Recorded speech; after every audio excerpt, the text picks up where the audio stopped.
America की उपराष्ट्रपति कमला Harris भले ही भारतीय मूल की हों, लेकिन वह भारत के मूल यानी कि हिंदुत्व को बिल्कुल भी नहीं समझती और न ही हिंदुत्व के किसी भी मुद्दे को कोई महत्व देती हैं। पाकिस्तान से लेकर बांग्लादेश तक हिंदुओं पर हुए किसी भी अत्याचार के खिलाफ कमला हैरिस या फिर जो बाइडेन के किसी भी सहयोगी नेता या फिर उनकी टीम ने कभी कोई आवाज नहीं उठाई। लेकिन भारत के अंदर मुसलमानों के छोटे से मुद्दे पर भी कमला हैरिस बड़े बड़े बयान देने से बाज नहीं आती। वैसे तो कमला हैरिस ने खुद जो बाइडेन का भी कई सारे मुद्दों पर विरोध किया है। इसके बावजूद जो बाइडेन ने कमला हैरिस को न केवल अपनी टीम में रखा बल्कि उपराष्ट्रपति का उम्मीदवार भी बनाया, जिसका नतीजा सबके सामने है। लेकिन सबसे बड़ी समस्या यह भी है कि मोदी सरकार विरोधी कमला हैरिस, जो कि अभी अमेरिका की उपराष्ट्रपति बन चुकी हैं, वही 2024 में अमेरिका के राष्ट्रपति पद की उम्मीदवार होंगी, क्योंकि जो बाइडेन पहले ही कह चुके हैं कि यह उनका आखिरी चुनाव है।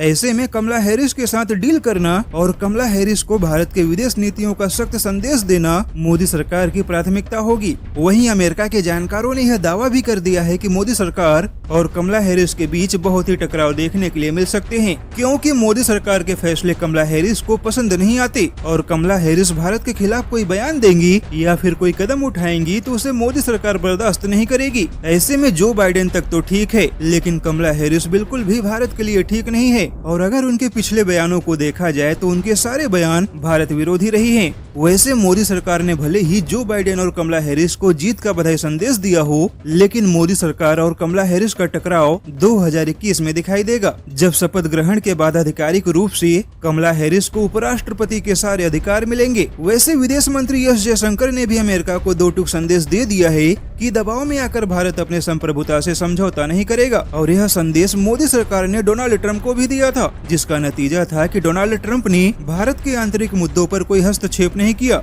और उम्मीद है कि मोदी सरकार के सख्त संदेश के बाद कमला हैरिस भी भारत के आंतरिक मुद्दों के साथ छेड़खानी करने का प्रयास नहीं करेंगी।